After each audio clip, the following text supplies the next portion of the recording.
Chikungunya নিয়ন্ত্রণ কক্ষ খুলেছে সরকার। চিকুনগুনিয়ার প্রাদুর্ভাবের পরিপ্রেক্ষিতে সরকার চিকুনগুনিয়া নিয়ন্ত্রণ কক্ষ খোলার সিদ্ধান্ত নিয়েছে। এখান থেকে সারা দেশে চিকুনগুনিয়া পরিস্থিতির উপর নজর রাখার পাশাপাশি জনসচেতনতা বৃদ্ধির কাজগুলো করা হবে। এবছর কী পরিমাণ মানুষ চিকুনগুনিয়া আক্রান্ত হয়েছে তার কোনো অনুমিত পরিসংখ্যান আইইডিসিআর-এর নেই। প্রতিষ্ঠানটির পরিচালক বলেছেন, নমুনা পরীক্ষায় যতজনের চিকুনগুনিয়া শনাক্ত হয়েছে আক্রান্তের সংখ্যা তার বেশি। অনুমিত সংখ্যা জানার জন্য আমরা জরিপ শুরু করেছি। আশা করছি এক সপ্তাহের মধ্যে জরিপের তথ্য আমরা জানাতে পারব। গত সভা শেষে প্রতিষ্ঠানের জ্যেষ্ঠ বৈজ্ঞানিক কর্মকর্তা এএসএম আলমগীর বলেন, নিয়ন্ত্রণ কক্ষ থেকে সারা দেশে চিকুনগুনিয়া পরিস্থিতির উপর নজর রাখা হবে এবং জনসচেতনতা বৃদ্ধির কাজগুলো করা হবে। চিকুনগুনিয়া চিকিৎসা ব্যবস্থাপনায় চিকিৎসকদের প্রশিক্ষণ এখান থেকে দেয়া হবে। মশা নিয়ন্ত্রণে সিটি কর্পোরেশনকে সহায়তা ও গণমাধ্যমকে হালনাগাদ তথ্য দেওয়ার কাজও এই নিয়ন্ত্রণ কক্ষ থেকে দেয়া হবে। চিকুনগুনিয়া ভাইরাস মশার মাধ্যমে ছড়ায়।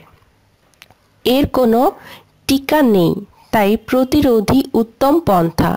চিকুনগুনিয়ায় আক্রান্ত হলে ডেঙ্গুর মতোই আকস্মিক জ্বর, সঙ্গে ত্বকে ফুসকুড়ি বা দানা হয়, পাশাপাশি শরীরের বিভিন্ন গিরায় প্রচণ্ড ব্যথা হয়।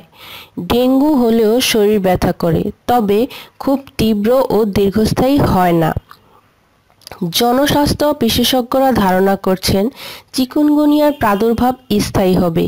এবছর ঢাকায় সীমাবদ্ধ থাকলেও আগামী বছরগুলোতে দেশের অন্য জেলায় তা ছড়িয়ে পড়ার আশঙ্কা আছে। আইইডিসিআর-এর পরিচালক বলেন, এবছর সেপ্টেম্বর পর্যন্ত ঢাকা মহানগরে চিকুনগুনিয়ার প্রভাব থাকবে।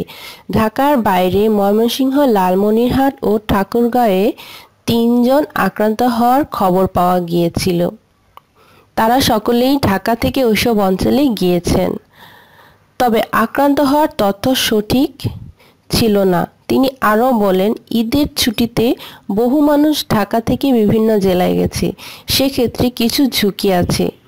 আইইডিসিআর-এর কর্মকর্তারা চিকুনগুনিয়ার পাশাপাশি ডেঙ্গুর ব্যাপারেও সতর্ক থাকার কথা বলেছেন। এই বর্ষা মৌসুমে ডেঙ্গুর প্রাদুর্ভাব দেখা দেয়। একই এডিস মশার কামড়ে ডেঙ্গু চিকুনগুনিয়া ছড়ায়। চিকুনগুনিয়াতে না হলেও ডেঙ্গুতে মানুষ মারা যায়। চিকুনগুনিয়ার পরীক্ষা না করালে ক্ষতি নেই। চিকিৎসক লক্ষণ দেখেই চিকিৎসা করাতে পারেন, কিন্তু এখন জ্বর হলে ডেঙ্গুর পরীক্ষা করিয়ে নেওয়া নিরাপদ।